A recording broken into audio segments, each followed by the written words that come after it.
I'm back. I want to trim this bowl, but more importantly, I'm really obsessed with getting these streams down. And so, this last video we had some audio issues. And I think it's because I had two, two, uh, two audio feeds, and so it was making some crazy noises. This time, I just want to make sure we just have the one. Hopefully, I got this down. Of course, I'll find out later. Right, so we're going to trim this bowl, and I just want to talk about trimming in general.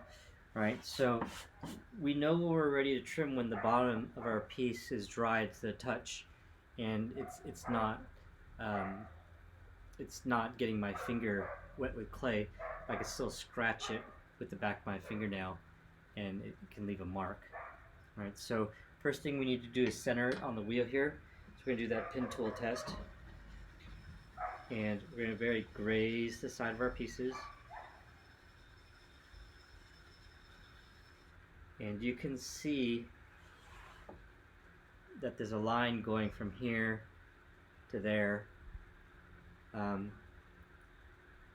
Lines going from there to there, but there's no contact here. So I'm going to mark that on my foot here. I'm going to mark these areas that the pin tool is scratching the pot, and I want to have it go around 100%, but if it's not, it means it's not centered. So I'm going to take that midpoint of that scratch and move it towards the center, and I am going to test again. Okay, I'm going all the way around. It's great. In some cases, if I'm hitting about 50% around, I still want to adjust it. It's very possible that the piece that you have is not centered on the bottom. So if you can get that circle to go around about 75%, I think I would be okay with moving forward. All right, so what I'm going to do at this point is I'm going to take some clay from my bag. I'm going to go ahead and anchor this down. And I'm going to compress the clay into the wheel head, and what's going to happen is the clay is going to move up onto my piece here and secure it. I don't want to push the clay into my piece, because if my piece is still somewhat malleable, then I might mess up my piece. For this one I have 4. I think the minimum you should have is like 3 or something like that. I have seen people go around all the way, and they just do whatever they need to do to get it anchored down. Last video audio was really bad, so I want to go over the tools again. We got 2 trimmers. One is a ribbon tool, the other one's a pear trimmer, and then I also have the larger triangle trimming tool on the end here. But basically we have a large trimming tool and a smaller trimming tool, and that's for small cuts and large cuts, or small surface areas and large surface areas too. I also have this tool that a friend of mine made for me when I was studying in Korea. It's pretty much just a piece of metal that was bent, and I like it a lot because you could just take that to the grinding stone and just sharpen it. These guys, a little bit challenging to do that. Okay, so first thing I'm going to come do is I'm kind of clean up my surfaces.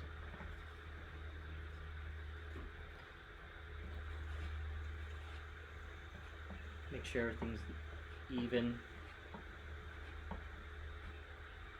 and ready to trim.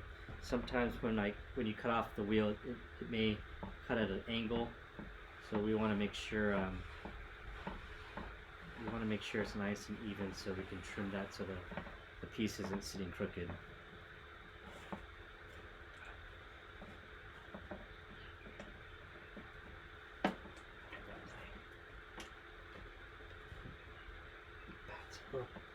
Loose and tighten this up before I go. Good. Alright, so let's get started.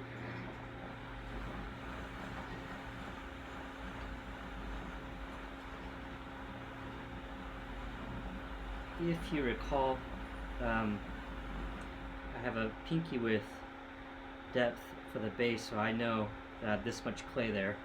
That way it prevents me, the best I can prevent myself anyways, from punching a hole through the top. And that can be really annoying, especially if you spend a long time making a beautiful pot or a vase or anything for that matter. And then while you're trimming, you punch a hole.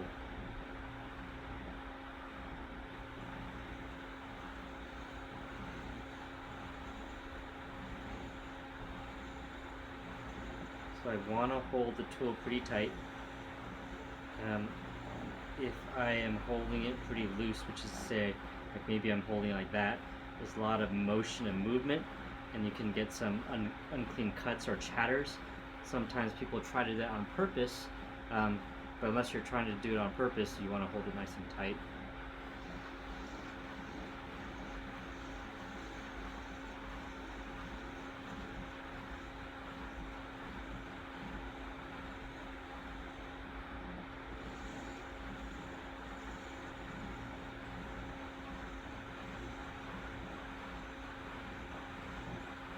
Right now I'm just cleaning up the sides a bit.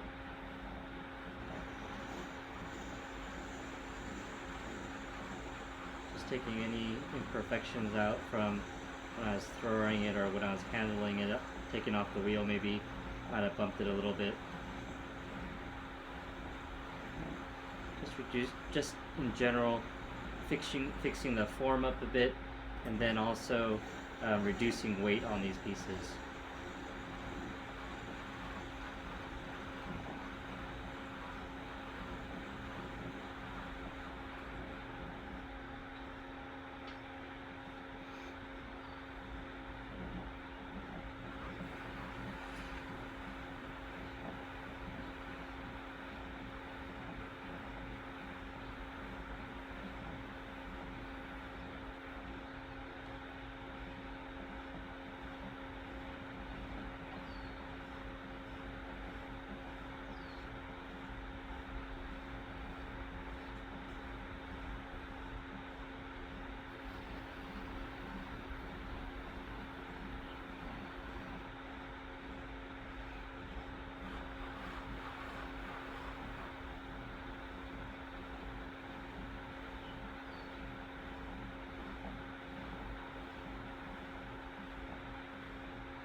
So the foot.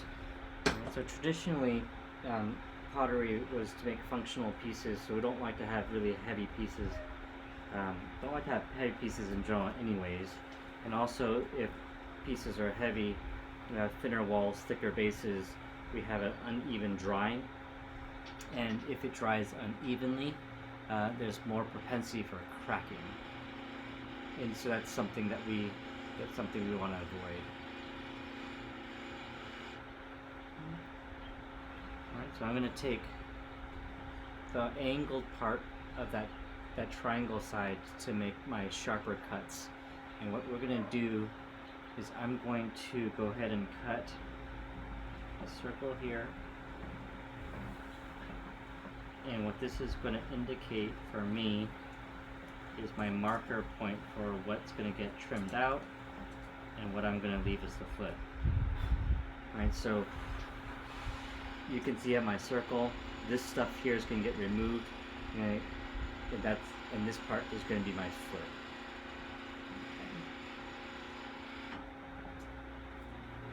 So once again, we're going to go in with that angle. We're going to start in the middle there, and don't start cutting right away, because if you don't get in the middle, your tool will move a bit. Just kind of float near the middle until your tool doesn't move and you have good control, and then you can come and work your spiral cut. Okay. We want to have ribbons of clay coming off. That means it's about the right moisture level for trimming. You'll notice if it's really dry, you'll get powder that shoots right off.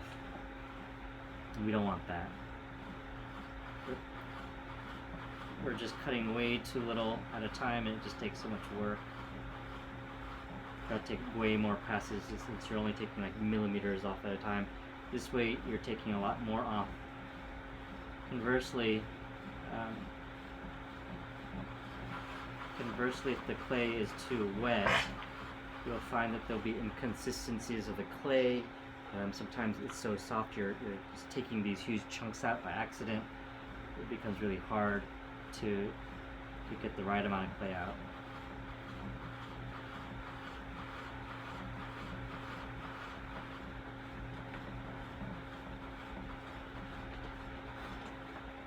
Okay, once you make some spiral cuts, we're going to come in with that flat end. Smooth out and cut out that excess clay. And if we had a wider foot, we can probably use a wider tool. Okay. Also want to show what I can do with this. It's nice. It's I guess a medium-sized tool if you consider the size of these tools here. You got your small one, you got your big one, and this would be like right in the middle. So for something like this, I could just cut in really nice and easily and get a lot more work done. And then obviously you can see that if it's too big, and this would be just about right. What I can do is cut down here, remove some of that clay. And this would fit just right for my large tool, and I get nice even cut there.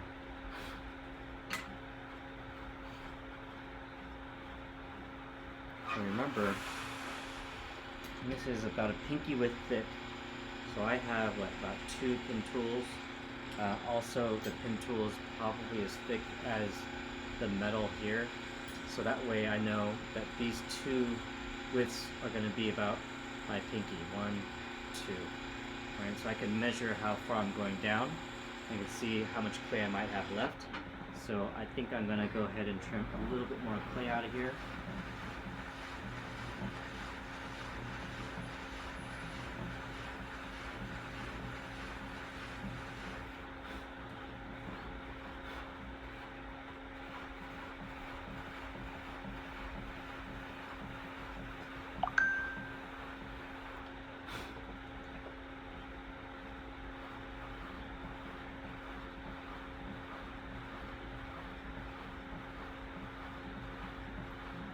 The inside wall.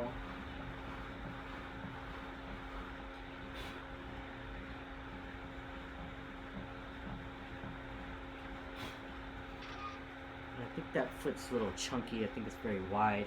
So what I might do is come from the outside.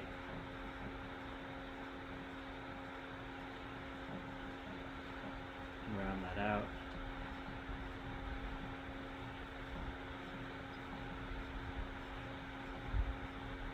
We don't want to have too narrow of a foot for such a big bowl, because then the base, then it's going to have a weird center of gravity and it won't be very steady. So I don't want to make the foot too narrow.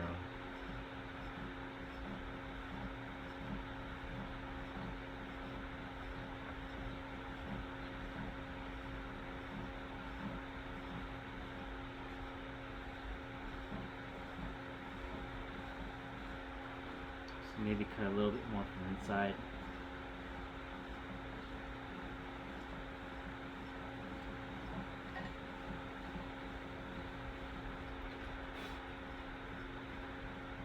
Come in,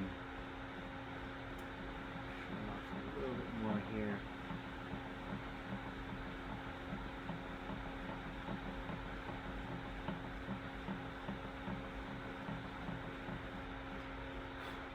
And we've narrowed down our foot quite a bit.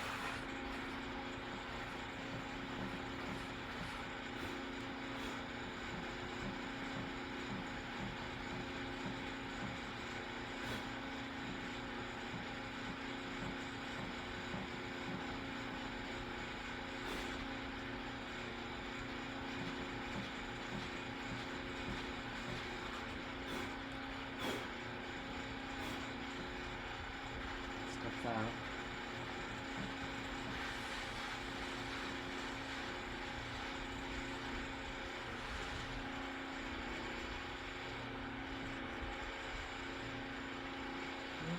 that looks. Come back with my trimming tool and kind of clean up the top of the foot here. Just clean everything up.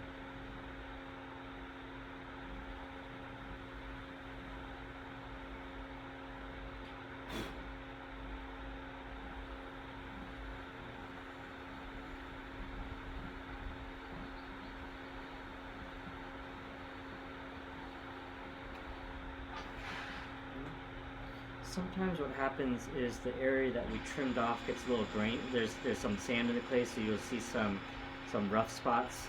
That's the sand kind of just rubbing through and making these marks. It looks bad because we got smooth clay here and then we got that rough clay there. So what I like to do is go in with a rubber rib and burnish the side of it. And that's just another fancy way of just saying you're polishing it. I add a little bit of water so there's some lubrication there, and also there's a little bit of water that moistens up the top layer and softens it up. That way I get that slip, that liquid clay, and I also have some slip inside my bowl because I never cleaned this thing out. And that slip can fill in the cracks too.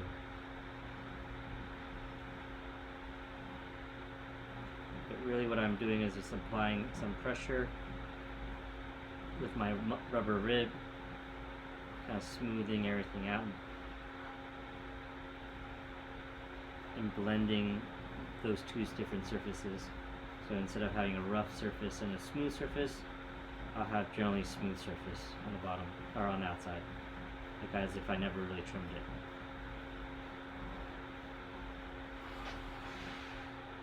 You see it's a lot more smooth, and you'll notice that when you go back to glaze. Another thing you could do, if you like, you could take a sponge and you could just smear a little of that slip on there and give a nice little top coat of slip.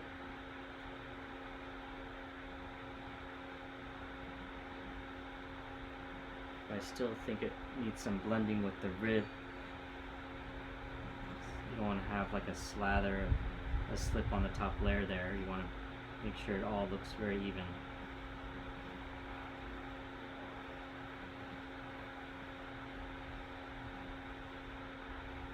I'm going to do that top, rather the foot as well.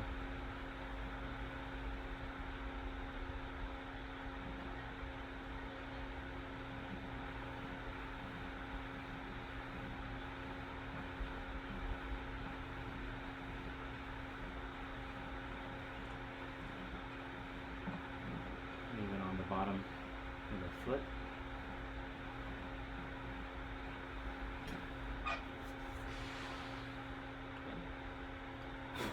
Good to go. I have a little stamp like off Etsy that has my signature on it. A stamp art piece.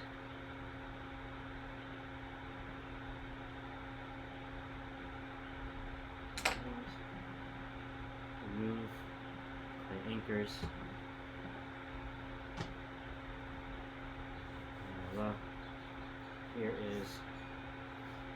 Here's that bowl. Let's see how that looks.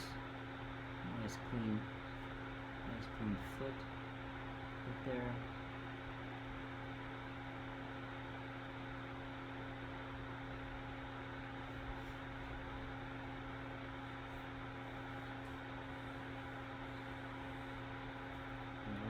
Now I'm going to this side to dry. I want it to dry nice and slow. I'm not going to leave it out because it's still pretty moist, relatively speaking. It's not bone dry.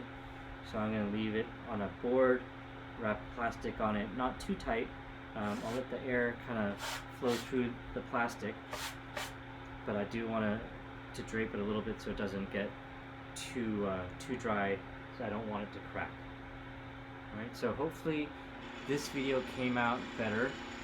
Hopefully the sound, I worked out the sound issue, and I can try to practice on doing other things like making sure that this camera is getting the full pot.